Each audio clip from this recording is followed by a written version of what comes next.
In 1969, Jack Trout wrote an article that codified some of what David Ogilvy had been saying for years. Later, he turned it into a book, Trout and Rees, called Positioning, The Battle for Your Mind.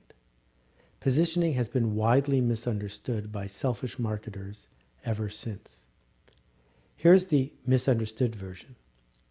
We are in a battle to get our word out, our word, the way we want it heard, and we will push our point of view forward by differentiating what we make so that other competitors are boxed out and we get our share.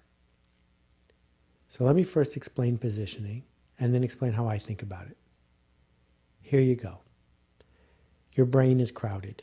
Your brain is 50 times more crowded than your parents' brains were, and their brain was 50 times more crowded than their parents' brain. So you're 2,500 times more crowded than your grandparents because of all the ads and all the news and all the yelling. That the typical 10-year-old can identify 1,000 or more logos, 1,000 or more. That the number of ads we see every day surfing the web or watching television or listening to the radio is infinite. And the only way we can deal with it is by ignoring almost everything. And even when something comes along that we're sort of interested in, we have a problem. And this has been backed up by a lot of insight in brain theory ever since. Our problem is it's really difficult to find a space in our brain for a brand new idea. And so what we do is we take something we're interested in and make it sit next to something we already understand. So, quick question, what's a Tesla? Well, it's sort of an electric Mercedes. I know what electric would mean, and I know what a Mercedes is, so now I have a box for a Tesla. We can look at lots of things in our life this way. What's a Scharfenberger chocolate bar? Well, for some people, it's a really expensive Hershey bar. Take a Hershey bar, add cash, now you have a Scharfenberger chocolate bar. For other people, people who have a lot of domain knowledge, a Scharfenberger bar is the grandfather of a Mast Brothers bar, except it has a better provenance, and it reminds us a little bit of a Rogue bar, except he uses a blend, and on and on and on. I can find all these pins and put the pins next to the other parts of the idea and remember them.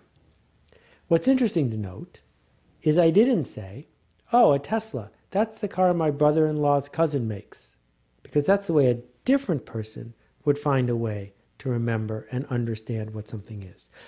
Positioning is the way a busy human being finds a hook for an idea they want to be able to process. And when we bring empathy to the table as a marketer, we don't worry about differentiation and how we elbow our way in front of the competition. Instead, we exist to serve the customer. And what the customer needs is shorthand. What they need is a way to think about what it is you make. So my favorite positioning example from a bunch of years ago is the Volvo. Now, there were lots of cars to choose from. Saabs, Volvos, Chevys, Mercedes, BMWs, go down the list. They're all different. It's too complicated. It's too hard to make a decision. So Volvo says, not everyone cares about driving the safest car. But if you're the kind of person that cares about driving the safest car, this is the safest car. Now, does it matter that a Volvo is faster than a Saab? Well, it might to some people, but I don't need you to remember that right now. Does it matter that Volvos are made near your house in London and that Toyotas are made far away? It might, but not right now. Right now, what I am working to help you do is realize there's 40 cars you can choose from that are over here.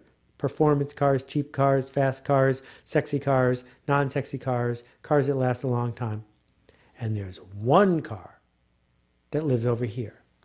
And that one car is a Volvo. Now, it's not my job to persuade you to care about a safe car.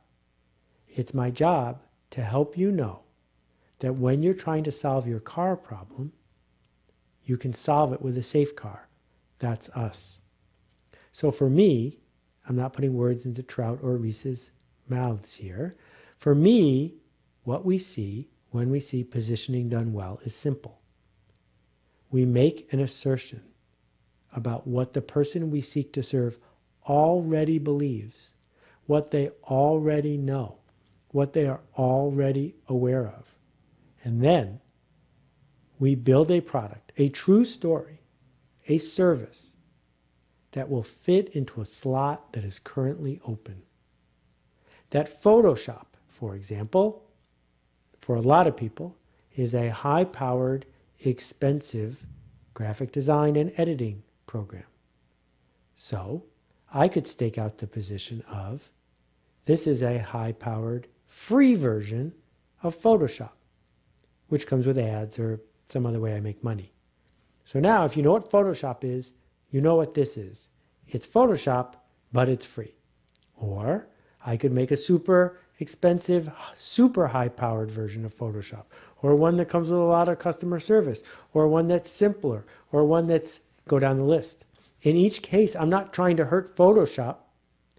I'm trying to help my customer.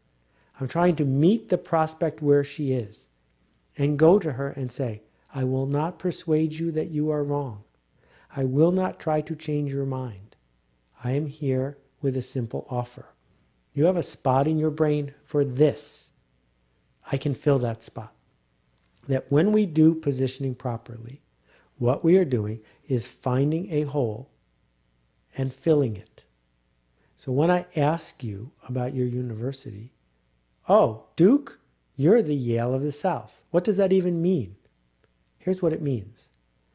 A student who already knows what Yale is, who already believes that the Ivy League is a thing that they need, who already aspires to go hundreds of thousands of dollars into debt to go to a private school that's sort of famous, and who also believes that their life will be better if they spend it in the South, that their life will be better in a school with fraternities or other elements, if their life will be better with a basketball team, all of those things associated with a Southern university, Duke can come along with a very simple positioning statement.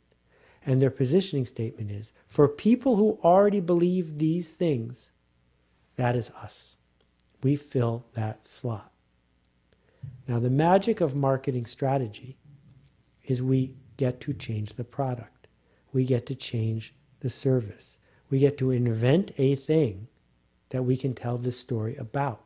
So your job as a marketer is to be comfortable enough, empathetic enough with the people that you seek to serve, knowledgeable enough about all of their choices that you can appear and own a position. We're just like this, except we're over there. We're just like this, except we're over there. In our next session, we're going to talk about the magic of the XY grid and how you can begin to understand where to position yourself. But for now, here's my challenge. What I'd like you to do is think about brands that you like, that you buy from, that you care about. And then as honestly as you can, tell us their position for you. How is it that you stopped buying this and started buying that? How is it that you stopped recommending this and started recommending that? These choices that you made them because of positioning. You never understood everything about the brand. You never had full experience. It's impossible. You could never know as much as the person who works there. But you knew enough. What did you know?